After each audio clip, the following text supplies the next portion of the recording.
I was lucky enough to actually get a chance to play The Expanse from a Telltale game, which is their first game after 5 years. Their original success came from the Walking Dead series that they had produced, in which there were many episodes, and then shortly after that in 2018, they closed their doors. At the time of the game's release, I was pretty much zombied out, and I wasn't particularly fond of the art style. However, I did enjoy watching people play it.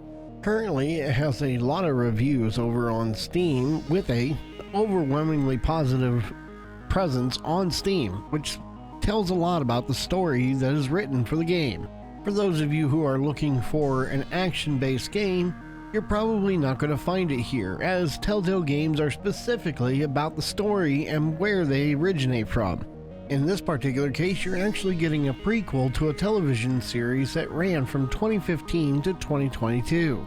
And in today's age, any series that actually runs for more than 2 seasons is probably worth a watch, especially if you're into sci-fi and drama. However, the question remains to be seen on whether someone like me who has not seen the show or other gamers have not seen the show, if they can actually tie into the game series or not. That will be releasing a new episode every 2 weeks for $40. My name is Gumurak, and we're going to be taking a first look at the Telltale game series for The Expanse and whether it's worth your money or not. When you first start up your game, you're kind of thrown off by the art style a little bit, simply because the characters don't quite seem human-like, and then they do at the same time. It was then later revealed that there are 3 factions: the Belters, the Martians, and the UN. The Belters specifically are the ones that kind of threw me off on the game design, and it was later found out that the reason why they look skinny is because they're constantly in space and living in an asteroid belt, so their bone density is smaller. The Martians, however, are on Mars, and they have a higher bone density, obviously because they're on Mars, and UN looks as human as normal. You'll hear some derogatory terms during the actual playthrough. The common terms that you're going to hear are Earthers and Inners. These are the people that are on Mars and Earth because they come from the inner planet systems, and then the Skinnies, which are the Belters, because they constantly live in the asteroid belt and they have a lower bone density. These are things to keep in mind when you're going throughout the game, because out of all the different languages that they have in it, because the Belters have their own language, these were the ones that didn't make much sense until you go and look it up. Otherwise, everything else just kind of flows naturally throughout it. You immediately start off the episode thinking that you're going to push somebody out of an airlock before it immediately cuts back 8 hours to start the story over again. It's a pretty common tactic in shows and games, and either to give you backstory to figure out where you got to this point. And it was a nice touch to start your first episode. It immediately makes you ask questions of why, who, what, when, and where, which is pretty much the basis of any storyline that you want to write or create. The most interesting thing about the game, though, has to be the decisions that you make. According to the developers, the decisions that you make will make long-lasting impressions on the characters throughout the entire series. That means even into the next episodes, the decisions that you make in each episode will carry over into the next until you reach the final conclusion or the final episode. It's been specifically stated that the decisions that you make in this first episode will have huge implications to how you play out the rest of it. It's been guaranteed that the rest of the episodes will be more action-packed than the first one, so I have to be completely honest and let you know that the first episode was only about 45 minutes to an hour long, and we managed to stretch out to 2 hours just checking out all the mechanics and everything. It felt rather empty and not exactly exciting. The excitement does come into play when you have to make large decisions, because the game does a good job of giving you a heart-thumping background music and making sure that the actual situation fits a good, strong decision. This includes being able to interact with your community if you're a content creator on a streaming platform, because you can ask your community to make the decision or to vote on it.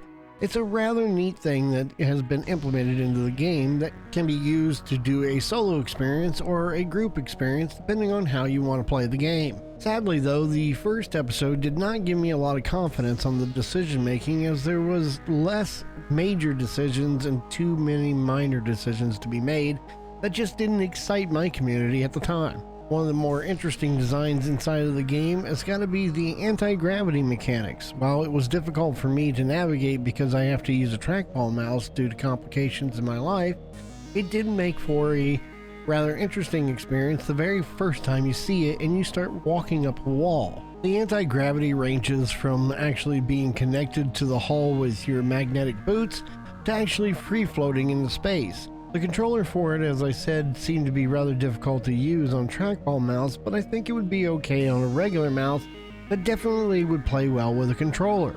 There was some interesting action moments throughout the game. Some of them I can't show because they do give spoilers out, and I'm not looking to give spoilers currently. Once you understand how the character development is, as well as the mechanics in the game, it does have a natural flow to it that allows you to detract yourself from the actual mechanics and enjoy the game just flat out right through the storyline and what's going on presently. There's a lot of backstory and a lot of little things that you can find throughout the game that will give you ideas of what's going on, including items to let you understand what the actual language is with the Belters, since they have their own language, right down to some of the backstories and little things that each character likes and or has inside of their own bunks. The episodes are going to be 2 weeks apart, with being episode 2 coming out on the 10th of August, so I'm a little hesitant to tell you that this isn't worth it based off of your first episode. After playing the first episode, you are left with a sense that $40 was a bit much to pay for the title. However, I have faith that in the episodes coming after, it's going to kick up quite a bit, as the first episode just feels like an introduction to the world. I can't say too much, but there was a sneak peek to episodes 2 and 3 for content creators to give you kind of an idea and sense of feeling of what's coming up next. And I can tell you that 2 and 3 will be far more exciting than the first introduction of the game.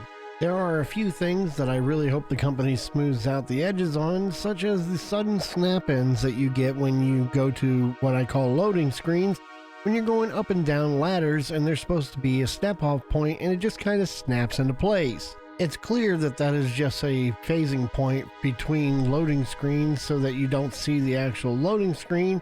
I like it when developers use this mechanic because it makes the world appear seamless. However, it is completely ruined by the fact that it does snap into place.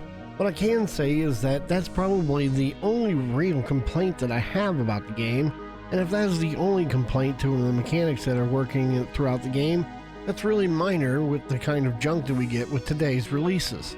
To expand further on that, today's releases are filled with bugs and crashes, which I did not experience any type inside of the game so far. It's a refreshing pace because it's nice to play a game that you're not constantly having to reload or fix from crashing.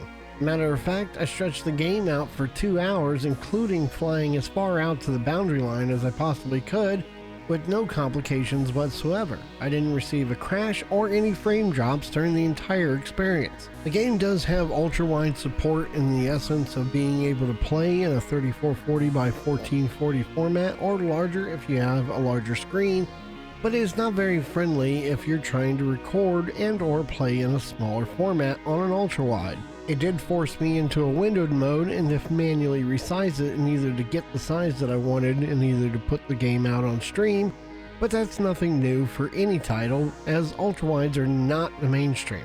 Overall, I would give the game a B+ rating, and I would rate it higher if it wasn't for the fact that the first episode seemed so short. But given the knowledge of what's coming up and to see the actual result of my decisions throughout the game, I will tell you that I believe the $40 is worth it if you're willing to invest the time. I will be covering the additional episodes on my Twitch stream Sunday through Thursday at 8 p.m. Central, so if you wanted to see more content like this, go ahead and hit that subscription button and hit the bell notification to know when I put out another episode. Right now we're at 863 subscribers of the 1,000 that we're trying to hit for the year, so if you do hit the buttons, I greatly appreciate it. Thank you for watching the video today. Remember to tell your loved ones that you love them often. I'll see you in the next video. Peace.